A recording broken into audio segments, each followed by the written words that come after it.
Chambre d'agriculture de Saintes, en Charente-Maritime. Ici est organisée une formation à destination des agriculteurs de plus de 55 ans.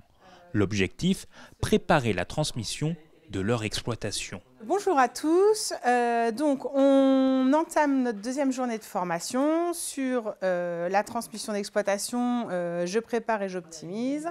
Ce jour-là, ils sont 7 agriculteurs du département à suivre cet échange pour optimiser et anticiper la transmission. Le programme de la formation est bien chargé. Pendant ces 6 journées, on va voir les différentes thématiques, notamment tous les aspects sociaux, fiscaux, juridiques, mais aussi l'intervention par exemple de la MSA qui va venir pour présenter la retraite des exploitants, mais aussi un conseiller en bâtiment pour voir la transmissibilité du site de l'exploitation, parler aussi de la valeur d'une exploitation, c'est qu'est-ce qu'on entend par valeur d'exploitation aujourd'hui. Et aussi, et ce qui est très important qu'on peut oublier, c'est toute la partie humaine. C'est quoi, moi agriculteur, quelle va être ma place demain une fois que j'aurai transmis mon exploitation. Cette session s'organise sur 6 journées. Aujourd'hui, la thématique concerne les aspects fiscaux, patrimoniaux et sociaux, avec Daniel Auchard, le juriste de la Chambre d'agriculture de la Charente-Maritime. On reçoit une donation, il faut dire si on est d'accord ou pas, on n'est pas obligé. En face de lui, l'Assemblée est attentive. Écoute, prise de notes, mais également questions.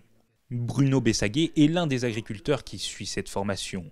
Il a commencé à 17 ans et à 59 ans, il songe à sa retraite.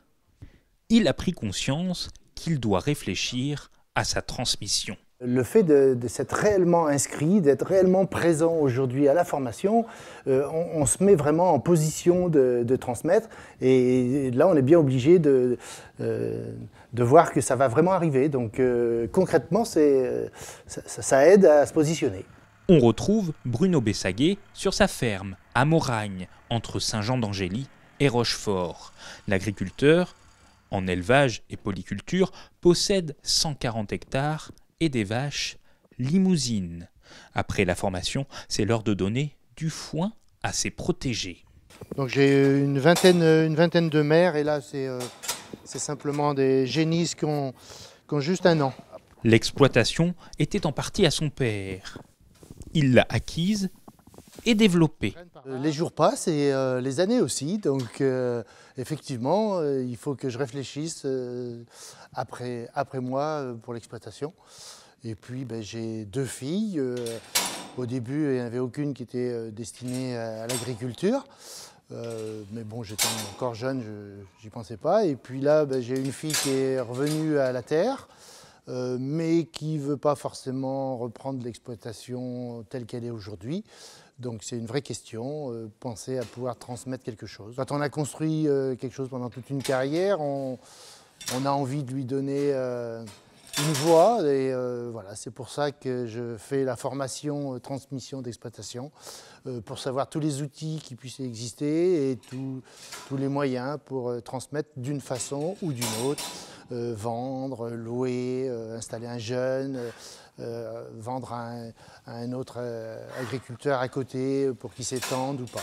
Finalement, Bruno Bessaguet ne se met pas la pression pour sa transmission, mais elle se dessine de jour en jour. Il se donne 2 ans pour organiser la transmission de sa ferme et profiter de sa retraite.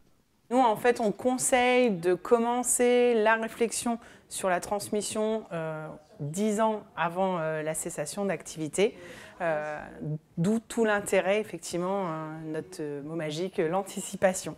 C'est pour ça qu'on propose la formation à partir déjà de 55 ans, puisqu'on peut mettre déjà des leviers en place pour favoriser la transmission de l'exploitation.